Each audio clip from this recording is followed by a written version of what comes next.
ലോകം കാത്തിരിക്കുന്ന വേൾഡ് കപ്പിന് ഇനി കുറഞ്ഞ നാളുകൾ മാത്രമാണ് മുന്നിലുള്ളത്. ഫുട്ബോൾ ലോകം ആകാംക്ഷയോടെ കാത്തിരിക്കുകയാണ്.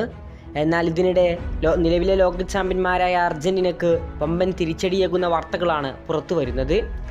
UEFA ചാമ്പ്യൻസ് ലീഗിൻ്റെ പ്ലേ ഓഫ് റൗണ്ടിൽ ബെൻഫിക്കയും റിയൽ മാഡ്രിഡും തമ്മിൽ കൊമ്പ് കോർത്തിരുന്നു. അന്ന് ബെൻഫിക്കയിൽ നടന്ന ആദ്യപാദ പോരാട്ടത്തിൽ വിനീഷ്യസ് ജൂനിയർ ഗോളടിച്ചതിന് ശേഷം നടത്തിയ സെലിബ്രേഷന് പിന്നാലെ അർജന്റീന താരം ജിയാൻലുക ബെർസ്റ്റോണി വിനിയുടെ അടുത്ത് പോയി മുഖം പൊത്തിക്കൊണ്ട് എന്തോ സംസാരിക്കുന്നുണ്ടായിരുന്നു. വിനി നേരെ പോയി ഇക്കാര്യം റഫറിയോട് പറയുകയും തന്നെ വംശീയമായി അധിക്ഷേപിച്ചെന്ന് പറയുകയും ചെയ്തു. ജിയാൻലുക ബെർസ്റ്റോണിയുടെ ഈ കാര്യത്തിൽ ഒരു നടപടി എടുത്തിരിക്കുകയാണ് നിലവിൽ UEFA.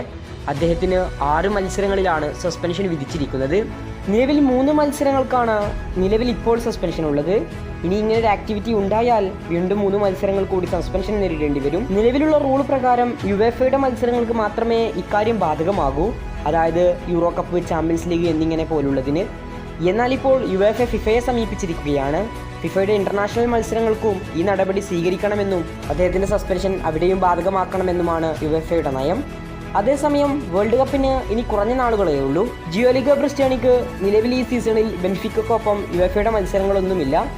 അതുകൊണ്ട് തന്നെ ഈ റൂൾ വന്നാൽ താരത്തിന് വേൾഡ് കപ്പ് നഷ്ടമായേക്കും. വേൾഡ് കപ്പിലെ ആദ്യ 3 മത്സരങ്ങൾ. നിലവിൽ വേൾഡ് കപ്പിലേക്ക് സ്കലോണി പരിഗണിക്കാവുന്ന ഏറ്റവും സാധ്യതയുള്ള താരങ്ങളിൽ ഒരാളാണ് ജിയാൻലുക ബെർസ്റ്റോണി.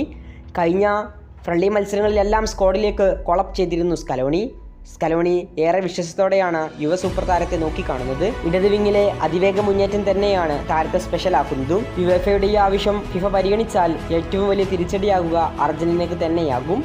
കൂടുതൽ ഫുട്ബോൾ വാർത്തകൾക്കും വിശേഷങ്ങൾക്കും വേണ്ടി ചാനൽ മറക്കാതെ സബ്സ്ക്രൈബ് ചെയ്യുക.